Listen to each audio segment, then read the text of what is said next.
बिस्मिल्लाहिर्रहमानिर्रहीम। जनाब सद मौजूद सामीन अस्सलाम वालेकुम।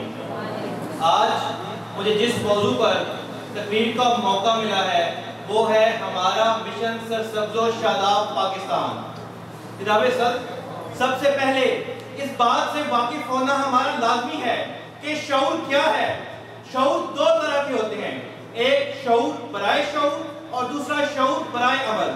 शऊर बराए शऊर के अंदर वो शऊर शामिल किया जाता है कि जिसमें आप सिर्फ किताबी हद तक महदूद रहते हैं और उसको अमली जामा नहीं पहनाते।